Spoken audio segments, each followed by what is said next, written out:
Good afternoon. This is Robert Chisholm from Chisholm & Kilpatrick. Joining me today is Brad Hennings and Christine Clemens. Today we're going to be talking about compensation and pension exams, as well as DBQs, and how VA is handling all of that in the current crisis. But before we jump into that, we're going to have two quick updates. First of all, here at CCK, I want to let everyone know that we are open for business. Our core team is functioning. Our agency team is working. We are fully operational, and we are all working remotely.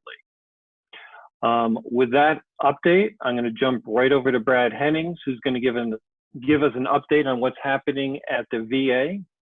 Brad, take it away. So much like CCK, VA itself at the regional offices, at the board, and at the Board of Veterans Appeals, they are making decisions. They are processing claims, issuing decisions, issuing checks, issuing payments, making awards. So that's really good news. They have managed to go remote with much of their workforce. In particular, the Board of Veterans Appeals has been that way for a number of years, and they actually just announced a record number of appeals they've decided, decisions they've issued in the first half of the year. So they're on track to do about 100,000 cases a year, wherein just about 3 or 4 years ago, they were doing about 50,000 cases a year. So the good news is, although the regional offices themselves are closed for visitors, so do not go to your local regional office, they are still working, and if you have evidence or information for your claim, please either mail it, fax it, or use the VA's online systems to enter that evidence or submit that evidence for your claims and appeals. So the other thing I wanted people to know is that the Court of Appeals for Veterans Claims, which is the court, if someone is denied at the Board of Veterans Appeals, would appeal to the court. They are fully functional, and in fact, we have a number of telephonic oral arguments coming up in the next 2 months. So everything is functioning, and I think that's really important. One of the challenges for VA, though, is getting medical evidence right now. And what I mean by that is, in almost every claim, medical evidence is critical part of the case. Whether it's a current exam to determine the level of disability a veteran's entitled to, or what we call a medical nexus exam that relates the condition to service or potentially relates the condition to service. And VA has historically used a compensation and pension exam. Historically, that had been an in-person exam. But Christine, things are changing now. Can you talk a little bit about what's changing? Yes, definitely. Things are changing. The in-person exams have been discontinued as of April 2nd. VA has discontinued in-person examinations. They say that they're discontinued. I would say that they're probably suspended, that at some point in the future, VA will go back to doing in-person exams. There are two other types of exams that I think it's important for people to know about. One is that in certain cases, the examiner may determine that there's enough information without having to see the veteran in person. And if they have questions, they may follow up by phone. Those are called ACE examinations, or acceptable clinical evidence. We typically refer to them as records review examinations. Those are still happening. The other kind of examination is video or Tele-C&P examinations that VA has been talking about having over the last few weeks, and they are now moving forward with implementing them.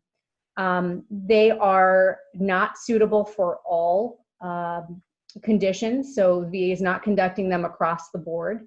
They have determined that some conditions are more suitable for these telehealth or Tele-C&P examinations, most commonly for mental health conditions. And essentially what that does is it allows the veteran to be in their home and to speak with the examiner via computer, very similar to what we're doing here.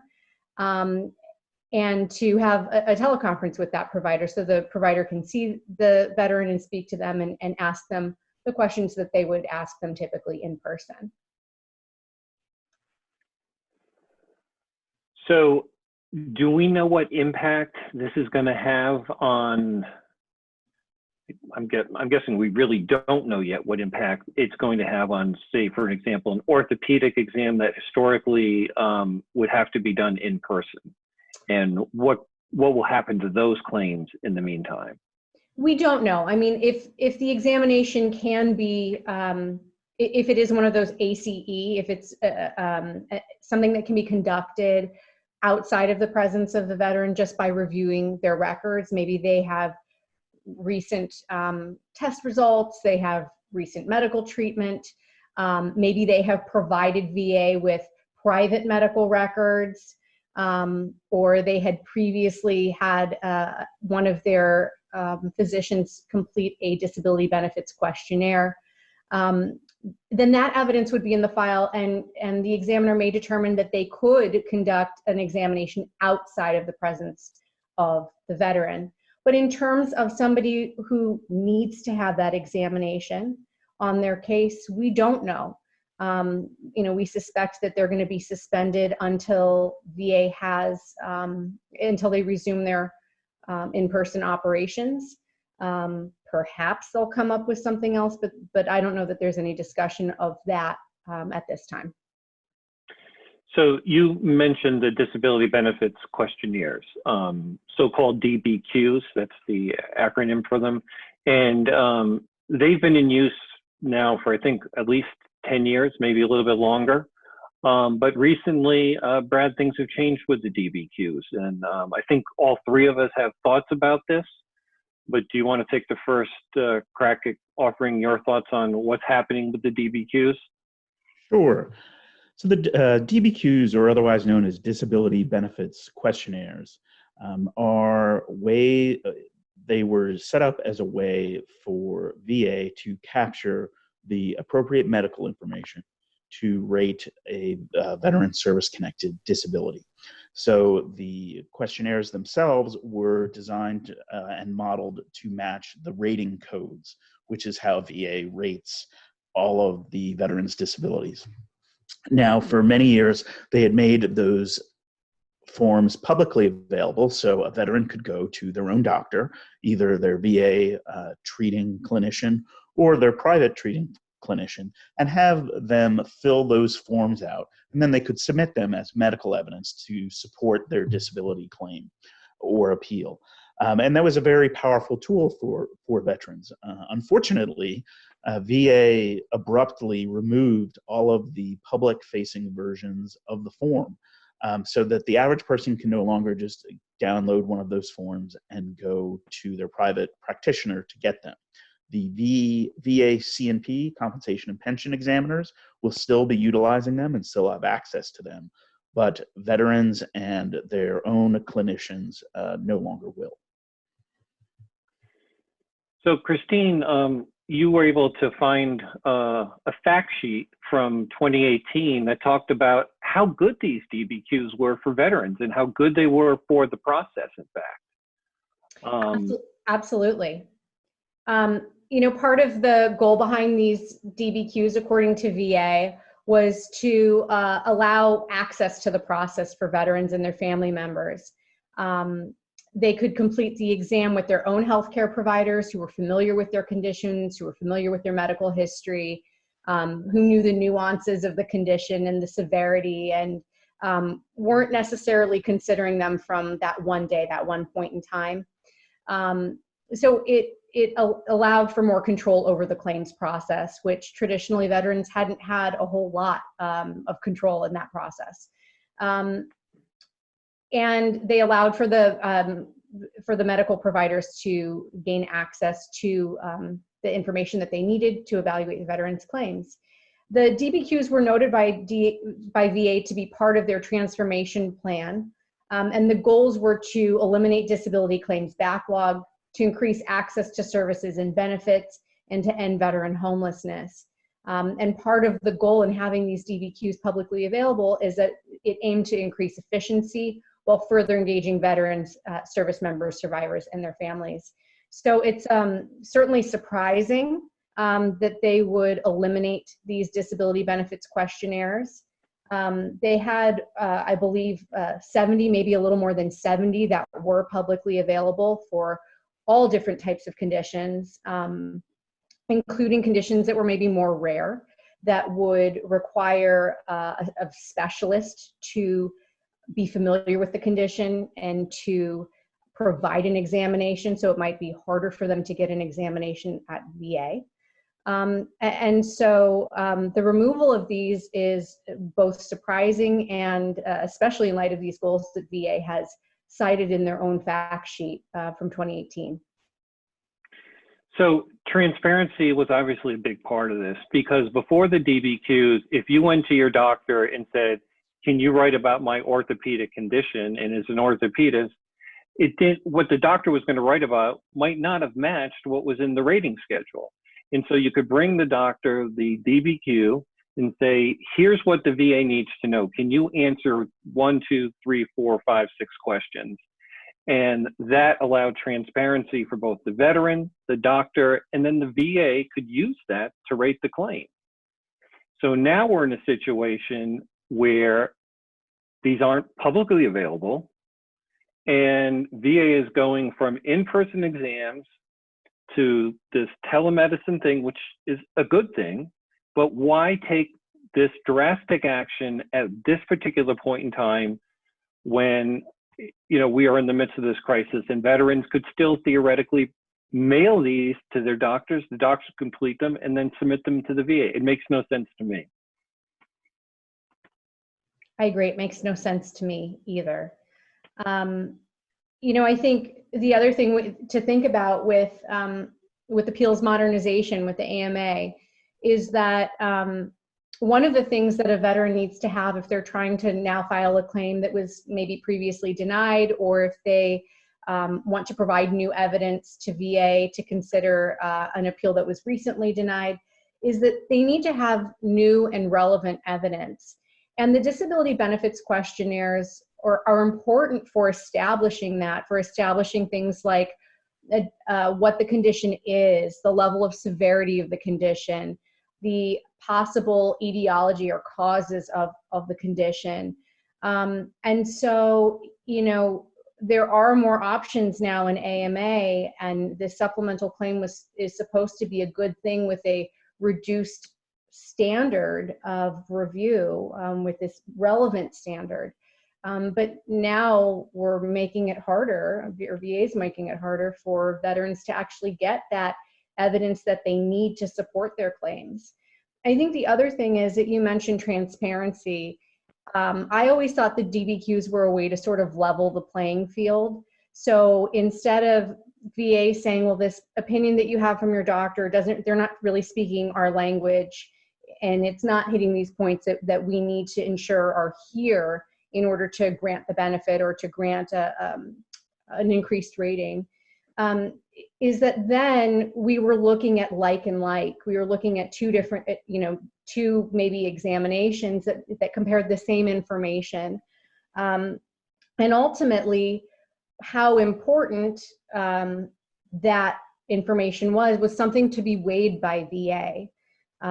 So even if there were inconsistencies in these forms or how they were completed, VA could ultimately, as a fact finder, make the determination considering all of the evidence.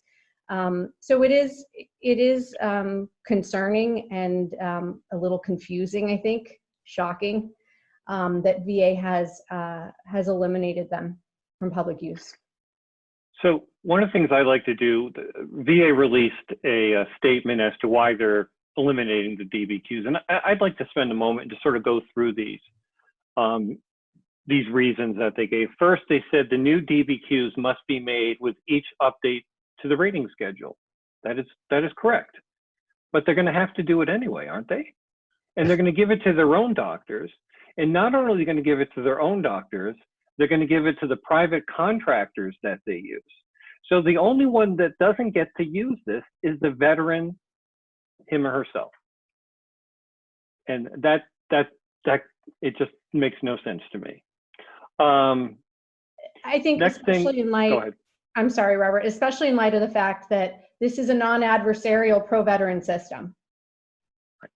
Exactly. Well said. VA says it's safeguarding against fraud. Companies and individuals have been charging veterans to complete DBQs. There are some bad actors out there. That's always the case in any system, but that shouldn't be a reason for taking away from everyone. And as you pointed out, Christine, VA will ultimately make the decision as to what weight it's going to give to any piece of evidence, including medical evidence. It seems shameful to me to take it away from everybody because of a few bad actors in the process. The other thing that they said is DBQs were being completed for veterans remotely. VA says these exams must occur in person. That is ironic given what's happening right now when they're going to telemedicine. And ironic is the nice way of saying it, in my opinion. I think that raises some really excellent questions as to why they were supposed to appear in person. There's nothing in the law that governs veterans' benefits, either via statute or regulation, that says these examinations must occur in person. Now, there may be situations where that piece of evidence should be entitled to more weight, depending on how it was conducted. That is not what they were saying. What VA is really doing here is responding to an Office of Inspector General report where the program was given poor marks by the OIG's inspectors. And so, in my opinion, they've overreacted and decided to shut down a number of these excellent provisions of the Disability Benefits Questionnaires. I think there are also I have some concerns with the report. Living in the tri-state area where I am, people very frequently have doctors who live in other states from where their home is. And so there shouldn't be a red flag raised by somebody going to a doctor outside of their region. The other thing is the VA itself uses examinations, forensic examinations, to review the record only. And sometimes conditions can be completed without the medical provider seeing the veteran. That doesn't make it any less reliable. It just really depends on the circumstances of the condition, the exam, and what evidence is there in the file. So the other question I had about this is these things have been publicly available for, I want to say over 10 years, and now VA just takes them away. Is there any legal recourse out there that we know about that someone could bring an action against VA to stop this potentially? To make them bring it back to DBQs? I know some veterans organizations are certainly investigating. Some attorneys are currently investigating this right now. I don't know. I think certainly a thorough investigation is warranted, but I don't know the answer to that. So to me, the outcome here is that it's going to, if VA is not going to put these DBQs back and make them publicly available, it's going to be more difficult for veterans to get their doctors to complete reports that will meet the criteria necessary for the VA to adjudicate, that is, make decisions on the claims. And that is not a good thing. It's a very bad thing given what's happening right now. The changes that have been proposed or that have been implemented, not proposed, implemented by VA are designed for the convenience of the agency, for the convenience of VA, not for the convenience of veterans. This will make it easier for the Veterans Benefits Administration to administer the program, at least according to them, because they won't have to deal with evidence that's coming directly from veterans. Again, it is designed to make things easier for VA itself, but not to improve the process or improve the outcomes for veterans. Brad, and I think when you say make it easier, it seems to be a way to put more control in the hands of VA so that they can sort of control what the exams look like a little bit better. You know, one concern that one thing that they mentioned on the website is for people who are living abroad. They now have over 30 examiners abroad. I don't know that that's sufficient, perhaps with telehealth, but as we know, telehealth isn't going to cover all types of exams. For people who are living in more rural areas where they're further away from VA facilities, they could be traveling substantial distances to attend these VA examinations. And I think really there's going to be an equity issue with the removal of these DBQs for people who, you know, even more so who fall in these categories where their access to VA medical services is already more limited. Well, I think that's all I had. Any final thoughts before we wrap up here today? I think this is you can see that this is related to VA's attempt to decide all of the legacy claims in the legacy VA disability system. This is another tool that they are using to get as many cases done as quickly as they can. Unfortunately, when that happens, I think that accuracy and fairness is often sacrificed. And so it's incredibly important that if you have evidence, whether it's on the old DBQ forms or DBQ forms you found, or just regular private medical evidence, to make sure that you submit that to the VA, work with your clinicians, get that in your file so it can be used for your claims and appeals. I think one other important point is that even though VA has eliminated these disability benefits questionnaires from their website, that veterans can still submit private evidence. They can submit evidence from their doctors. It might not be on this form, but they can still submit those records. They can request VA to obtain those records, where those records would be helpful to their case. So this doesn't mean that there's a total elimination on that. And so I want to make sure that that is clear, that they can still submit outside evidence in support of their claims. And we regularly will get outside expert medical opinions and submit them. So with that, I'd like to conclude and thank both Brad and Christine today. Tune in to cck-law.com.